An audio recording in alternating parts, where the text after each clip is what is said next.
ఏంటండి ఏం మాట్లాడరే? అసలు నా బాధ మీకు అర్థమవుతుందా? మీరు చెప్పింది ఏదీ జరగదు. మేం ఆల్రెడీ డిసైడ్ అయిపోయాం. రాఘవ గారికి కూడా నేనంటే ఇష్టమని ఆయన మాటల్ని బట్టి అర్థమైంది. అలాంటి మంచి వ్యక్తిని దూరం చేసుకోవాల్సిన అవసరం నాకేముంది చెప్పండి? మీరెన్ని చెప్పినా సరే, ఎంత మారినా సరే, మీరు గతంలో చేసిన తప్పులు ఆయన మర్చిపోరు. కాబట్టి ఖచ్చితంగా మీకు విడాకులిస్తారు. ఆ విడాకులు వచ్చిన తర్వాత ఖచ్చితంగా రాఘవ గారికి నాకు పెళ్లి జరుగుతుంది. మీరు కూడా ఇలా మాట్లాడితే ఎలా అండి? దయచేసి నా బాధ అర్థం చేసుకోండి. నేను ఎంత మారిపోయానో నాకు తెలుసు. నా మార్పు మా బావకు అర్థం కావడం లేదు. మీరు మారారు కానీ మీ గతం మారదు కదా. గతంలో మీరు చేసిన తప్పులు ఆయన మర్చిపోలేరు కదా. ఆయన జీవితంలో మీలాగే నా జీవితంలోకి వచ్చిన వ్యక్తి కూడా నన్ను చాలా ఇబ్బందులు పెట్టాడు, బాధలు పెట్టాడు. మళ్ళీ ఇంకెవరినో చేసుకొని ఆ బాధలు పడదలుచుకోలేదు. ఆ దేవుడు నాకు మంచి వ్యక్తిని పరిచయం చేశాడు. అందుకే ఆయనతోనే నా జీవితం అని ఫిక్స్ అయిపోయాను. మీరు మళ్ళీ మళ్ళీ ఇలా వచ్చి నాతో మాట్లాడినా ప్రయోజనం ఏమీ ఉండదు. ఆయన్ని పెళ్లి చేసుకోకపోవడం తప్ప ఇంకేం కావాలన్నా నీకోసం నేను చేస్తాను. నేను వెళ్తున్నాను. నేను ఇంతగా బతిమలాడుతుంటే కూడా నా బాధ మీకు అర్థం కావట్లేదా? మీ బాధను అర్థం చేసుకుంటే నాకేమొస్తుంది? నా భవిష్యత్తును నేను చూసుకోవాలి కదా. ఒకవేళ నిజంగా రాఘవ్ గారే నాతో పెళ్లికి ఇష్టం లేదు అంటే ఆ రోజు ఆలోచిద్దాం. ఆ పరిస్థితి అయితే రాదు. అలాంటి మంచి వ్యక్తితో నా జీవితం ముడిపడబోతుందన్న ఆనందంలో ఉన్నాను. ఆయన్ని దూరం చేసుకోమంటూ మీరు చెప్పిన మాటలు కూడా నేను జీర్ణించుకోలేకపోతున్నాను. ఈ విషయంలో నేను మీకు చేయగలిగిన సాయం ఏమీ లేదు.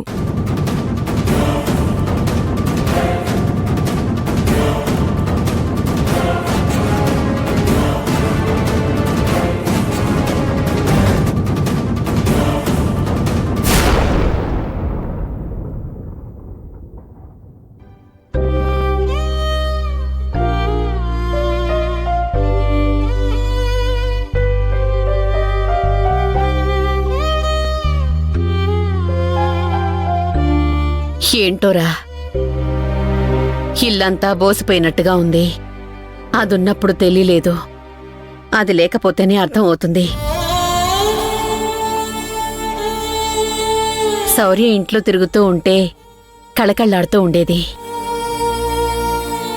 అవును తులసి, అందరికంటే చిన్నది. అల్లరిగా తిరుగుతూ అన్నయ్య ఇలా జరిగింది, నాన్న ఇలా జరిగింది అంటూ ఏదో ఒకటి మాట్లాడుతూ ఉండేది. అదొక్కటి లేకపోతే ఇల్లంతా నిశ్శబ్దంగా ఉన్నట్టయిపోయింది. పొరపాటు చేసామేమోనండి.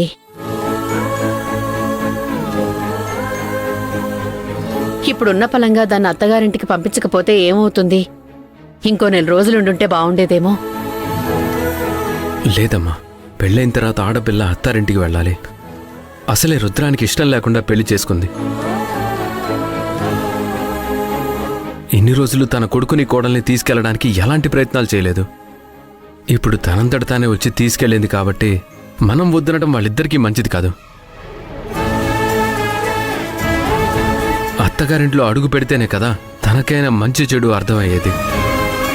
మన ఇంట్లో ఉన్నంతకాలం చుట్టూ మనందరం ఉంటాం కాబట్టి తనకి ఏది ఎలా చేయాలో ఏమీ తెలీదు. ఇప్పుడు అక్కడికి వెళ్ళింది కాబట్టి భర్తతో ఎలా ఉండాలి, అత్తగారితో ఎలా ఉండాలి అనేది మెల్లమెల్లగా అర్థమవుతుంది. శౌర్యని పంపించడం నాకు ఆనందంగానే ఉందిరా. కాకపోతే ఆ రుద్రాని మనస్తత్వం తెలిసిన వాడిని కాబట్టి మన మీద కోపం తన మీద ఎక్కడ చూపిస్తుందో అన్న చిన్న భయం ఉంది. అదే శౌర్యం మన కళ్ళ ముందు ఉండుంటే ఏం జరిగినా తెలుస్తుంది. మనమేమో ఎక్కడున్నాం, అక్కడ రుద్రాని శౌర్యని బాధ పెట్టినా హింస పెట్టినా మనకు తెలియదు కదా. ఆ విషయంలో కొంచెం జాగ్రత్తగా ఉండమని శౌర్యకు ఫోన్ చేసి చెప్పాలి. ఇలాంటి ఆలోచన ఏదైనా ఉంటే అసలు తన ఇంటికి రానిచ్చేదే కాదు కదరా. మన మీద కోపం ఉంటే అదేం చేసింది గనక దాని మీద చూపించడానికి. పైగా అబ్బాయి కూడా మంచోడు, భార్యను బాధ పెడుతూ ఉంటే చూస్తూ ఊరుకుంటాడా? సిద్ధార్థ విషయంలో శౌర్య చాలా అదృష్టవంతురాలమ్మా.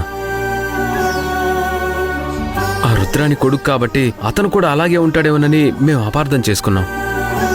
కానీ ఆ సిద్ధార్థ్ శౌర్యని బాగా చూసుకుంటాడు, అందులో ఏ అనుమానం లేదు. తన పంతానికి కన్నబెట్టిన ఇన్ని రోజులు కాదనుకుంది రుద్రాణి. అలాంటి రుద్రాణి ఇంట్లో మన చెల్లెలు కాపురం చేయడానికి వెళ్ళింది. నిజంగా మనిషి మారిందా, మారినట్టు నటిస్తుందా అనేది అర్థం కావట్లేదు. మారకపోతే ఇల్లు వెతుక్కుంటూ తను రాదన్నయ్య.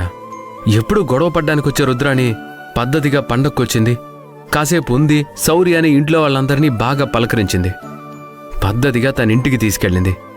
తను ఇంతకు ముందులా లేదు, మారిందనిపిస్తుంది అన్నయ్య. మారితే మంచిదేరా. అలా అని రుద్రాణిని కూడా పూర్తిగా నమ్మలేం. మనం ఎప్పటికప్పుడు శౌర్యాన్ని కనిపెడుతూ ఉండాలి. మనల్ని కష్టపెడితే భరించాం, ఎన్ని గొడవలు పడినా ఊరుకున్నాం. అలా అని శౌర్యాన్ని బాధ పెడితే చూస్తూ ఊరుకుంటామా అన్నయ్య? తనకి ఏ చిన్న కష్టం వచ్చినా మన ఇద్దరం తట్టుకోలేమన్న విషయం ఆ రుద్రానికి బాగా తెలుసు. అందుకే శౌర్యాన్ని బాధ పెట్టే ధైర్యం చేస్తుందని నేను అనుకోవట్లేదన్నయ్య. మాధవ్ చెప్పింది కూడా నిజమేరా. మనం అనవసరంగా ఆ రుద్రాణి గురించి ఆలోచించి బాధపడటం ఎందుకు? వాళ్ళిద్దరూ బాగుండాలని కోరుకుందాం. ఆ తర్వాత దేవుడు ఎలా రాసిపెట్టుంటే అలా జరుగుతుంది. స్వామి, నా బిడ్డ కొత్తగా కాపురానికి వెళ్ళింది. అదక్కడ సంతోషంగా ఉంటుందో లేదోనని మా అనుమానం. నా బిడ్డని చూస్తూ ఉండవయ్యా. పసిబిడ్డది, దానికేమీ తెలీదు. అక్కడ దాన్ని చూసుకోవడానికే తన భర్త తప్పితే ఇంకెవరూ లేరు. శౌర్య, సిద్ధార్థ ఇద్దరూ సంతోషంగా ఉండేలా నువ్వే చూడాలి తండ్రి. వాళ్ళకెలాంటి ఇబ్బందులు రాకుండా, ఏ కష్టం రాకుండా నువ్వే కాపాడు.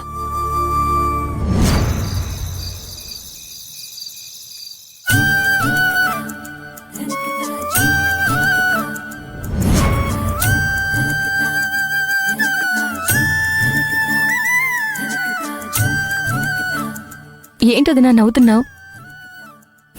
ఏమీ లేదు భూమి. రాఘవ శోభనానికి నేను ఏర్పాట్లు చేశా, మాధవ శోభనానికి నేనే ఏర్పాట్లు చేశా, ఇప్పుడు శౌర్య శోభనానికి కూడా నేనే ఏర్పాట్లు చేస్తున్నా.